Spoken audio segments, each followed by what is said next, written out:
नमस्कार and welcome back. Iran से बहुत ही खतरनाक न्यूज़।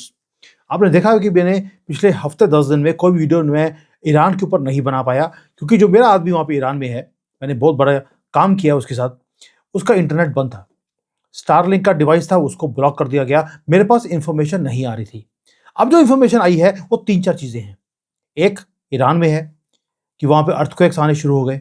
दूसरा, रशिया ने वार्निंग दिया है अपने सारे सिटीजन्स को, जो पहले वार्निंग नहीं दिया था कि आप ईरान को छोड़ के बाहर चली आइए।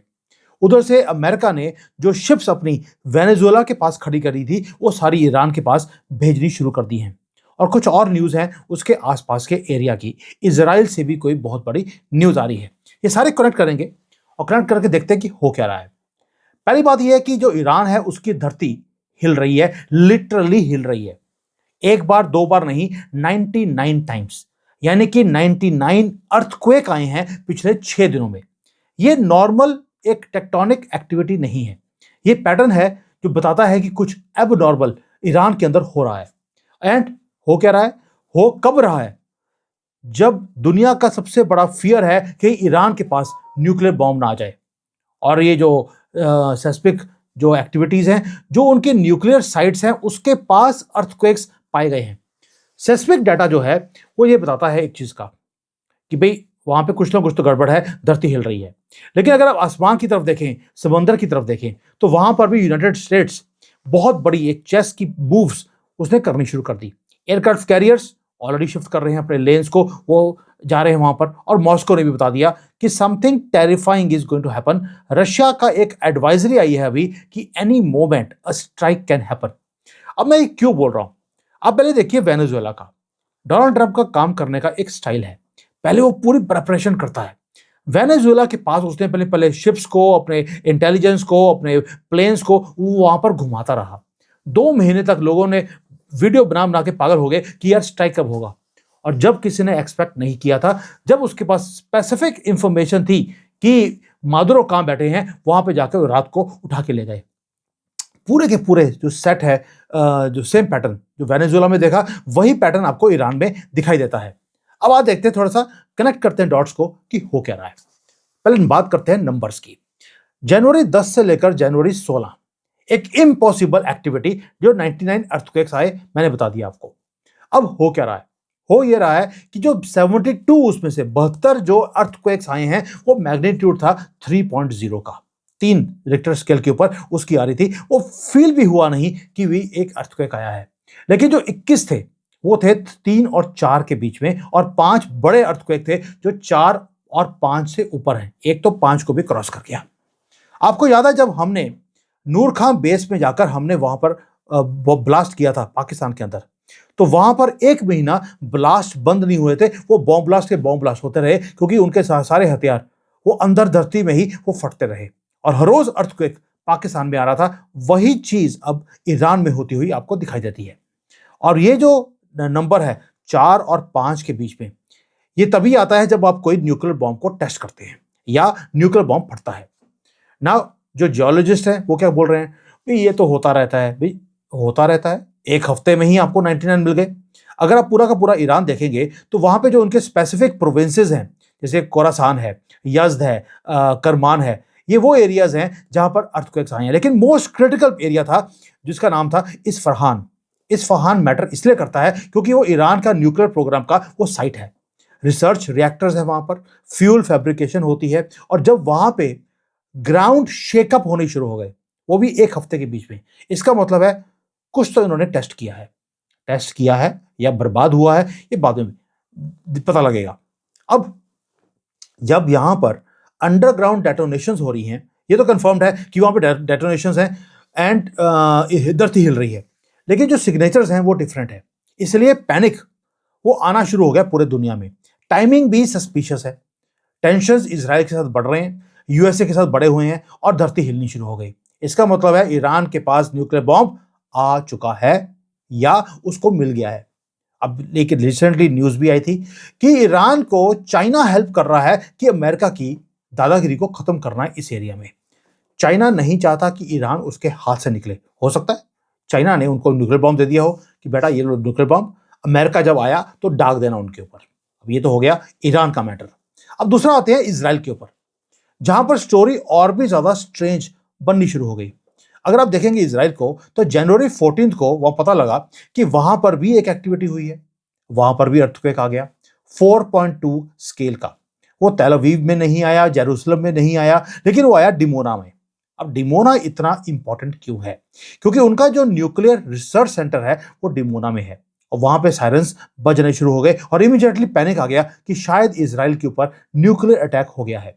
लेकिन जो इनके जितने भी एडवाइजर्स थे इजराइल के, उन सब ने ऑलरेडी वहां से सिटी को निकल के बाहर निकलना शुरू हो गया, और वहां पर उन्होंने न्यूक्लियर एडवाइजरी को भी इशू कर दिया।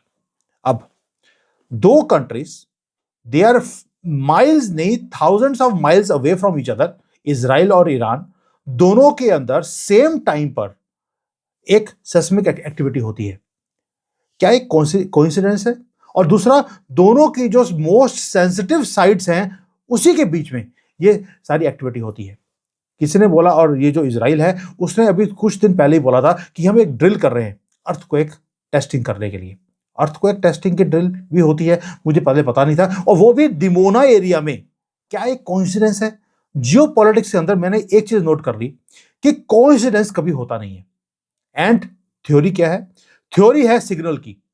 सिग्नल ये है कि दोनों ही कंट्रीज अपने आप को तैयार कर रही हैं न्यूक्लियर बॉम्ब्स के लिए या न्यूक्लियर अटैक्स के लिए। इसलिए जो ये सारा कुछ हो रहा है डिमोना में या ईरान में, वो बताता है कि दोनों ने अपने आप को अपग्रेड कर लिया है, दोनों धरती को डिग कर रहे हैं और धरती हिल रही है, और दोनों को पता है कि कुछ बड़ा अब होने वाला है। क्यों बोल रहा हूं? उसका रीजन है अमेरिका का भी। वहां पर तो इजराइल में, ईरान में धरती हिल रही है, यहां पर समंदर को हिलाना शुरू कर दिया डोनाल्ड ट्रंप ने। यूएसए ने अपनी मैसिव मूव ये किया है कि उन्होंने साउथ चाइना सी से अपनी शिप्स को निकाल लिया, वेनेजुएला के पास जो शिप्स खड़ी थी उसको निकाल लिया, और निकालने के बाद शिफ्ट कर दिया एक ही जगह पे, वो है ईरान। इनका जो सबसे बड़ा जो ये एयरक्राफ्ट कैरियर है एब्राहम लिंकन, उसको मूव किया गया है। वो पैसिफिक ओशन को छोड़ने के बाद अरेबियन सी में उसने आना शुरू कर दिया। ये कोई रूटीन का पेट्रोलिंग नहीं है, ये रीपोजिशनिंग कर रहे हैं एक लिथल फोर्स को, जो जिसको बोलते हैं कि गाइडेड मिसाइल्स के साथ एक कंट्री को डिस्ट्रॉय करना पड़े, उसके लिए ये लेके आ रहे हैं। साथ में सबमरीन्स हैं, लॉजिस्टिक शिप्स हैं, एयर विंग का पूरा पूरा पूरा पूरा जो जट्ठा होता है वो सारा लेके आ रहे हैं वो वहां पर ईरान के पास। और डोनाल्ड ट्रंप की एक वर्ड था जो उसने बोला उसने अभी कि मैसिव आर्मडा मैं करने वाला हूं। ये कंफर्म किया है डोनाल्ड ट्रंप ने खुद, यानी कि अब उसने चीजों को मूव करना शुरू कर दिया। मैक्सिमम प्रेशर दोबारा से खमेनी के ऊपर डाल दिया कि बेटा बाहर निकल जा, कितनी देर तू नीचे बैठा रहेगा, पता लगे मर भी गया तो भी किसी को पता लगेगा नहीं। वार्निंग्स एक्सप्लिसिट है, दे आर सो क्लियर कि ईरान ने अपना यूरेनियम एनरिच कर लिया है। ईरान ने अपने लोगों को बोला, ट्रंप ने बोला था ईरान को, तुम अपने लोगों को गोली नहीं मारोगे। उसने 20-25 हजार, ये तो ऑफिशियल नंबर है, जिनको गोली मार दी, लेकिन वहां पे आग अभी भी बंद नहीं हो रही। और ये जो काइनेटिक रिस्पॉन्स है ईरान के खमेनी का, अपने लोगों को मारना शुरू कर दिया। ये प्लेबुक है, इनकी किताब बताती है कि जब आपके लोग आपके अगेंस्ट हो जाए उनको भी गोली मार दो, फर्क नहीं पड़ता इनके लिए काफिर हो या मुसलमान हो, गोली मारना इनका धर्म है, इनकी किताब बताती है। और जो स्केल है इस बार वो डिफरेंट है दोस्तों। ईरान के अंदर आग लगी है, उधर से जो अमेरिका के रडार सिस्टम्स हैं, फाइटर स्क्वाड्रन्स हैं, उसको एक्टिवेट कर दिया। सऊदी अरेबिया में उन्होंने अपने स्क्वाड्रन्स भेज दिए, कतर में भेज दिए, और उसके बाद जो प्री वॉर की असेंबली है वो भी इन्होंने शुरू कर ली। They are building up. यही तरीका है, वेनेजुएला में भी यही काम किया गया था। मैं पैरेलल दिखा रहा हूं ताकि आपको पता लगे कि डोनाल्ड ट्रंप कर क्या रहा है। डोनाल्ड ट्रंप के दिमाग में एक ही चीज है कि वेनेजुएला को मुझे बर्बाद नहीं करना, मुझे उसका ऑयल चाहिए। वही चीज वो ईरान में करना चाहता है। वो ईरान को तबाह नहीं करना, उसको सिर्फ खमेनी का सर चाहिए, कटा हुआ, वो सड़कों पे लटका होना चाहिए, ताकि पूरा मुसलमान वर्ल्ड देखे तुम्हारा मोहम्मद 2 देखो गला कैसे काट दिया। मोहम्मद 1 का भी काटा गया था, मोहम्मद 2 का ये हाल किया है। This is what he wants to send a message. उसके लिए वो कर क्या रहा है? मुसलमान कंट्री है ईरान, उसके लिए पाकिस्तान को यूज कर लिया कि अपने आर्मी के लोग भेजो वहां पर।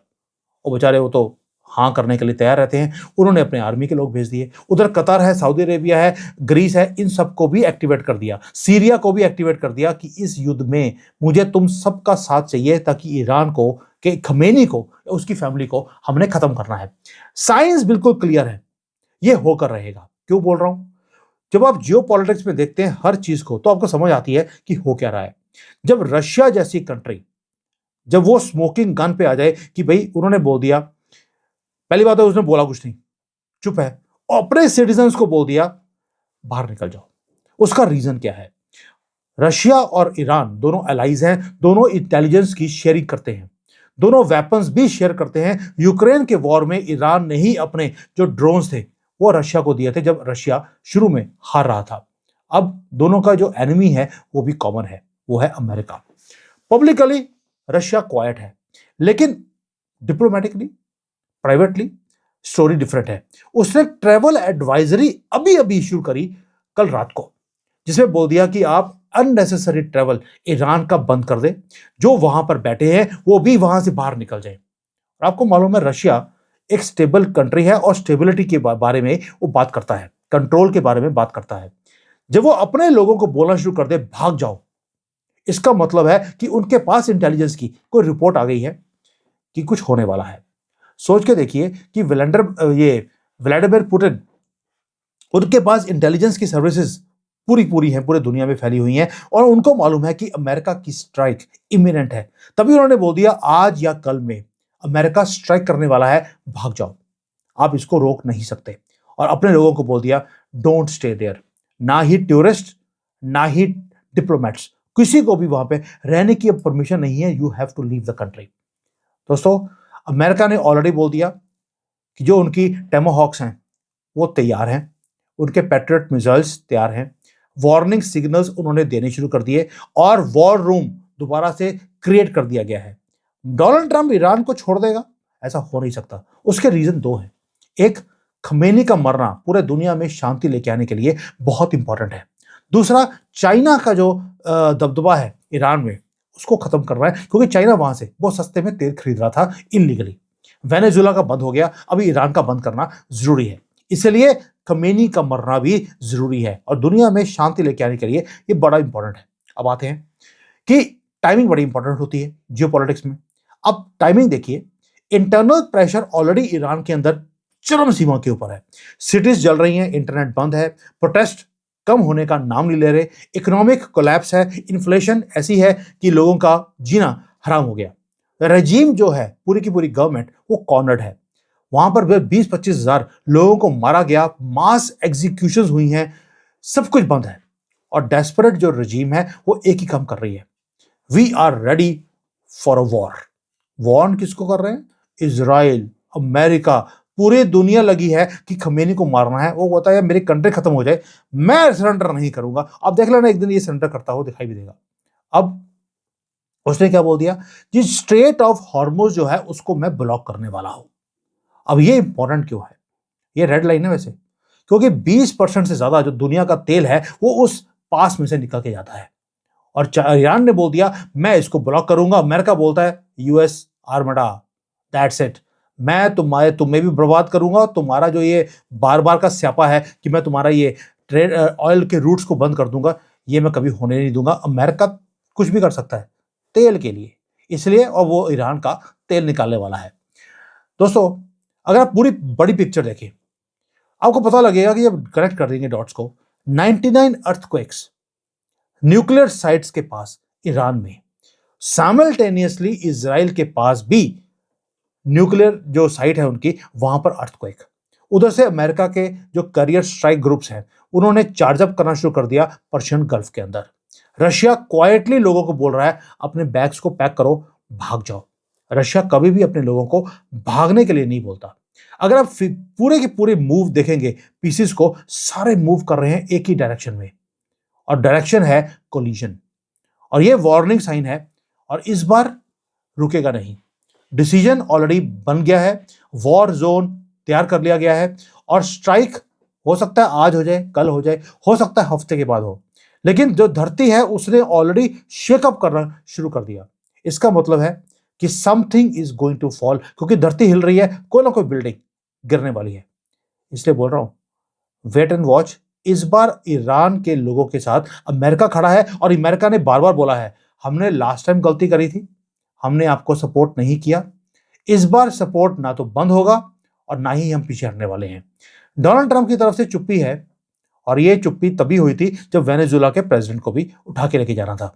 इस बार वो खमेनी को उठा के नहीं लेके जाएगा, वो खमेनी को मारेगा भी, और उसको भी वैसे ही फेंकेंगे अरेबियन सी में जैसे वो ओसामा बिन लादेन को फेंक दिया गया था। आज तक ये नहीं पता कि फेंका कहां है। ये है इनका फ्यूचर। Thank you. जय हिंद। वंदे मातरम।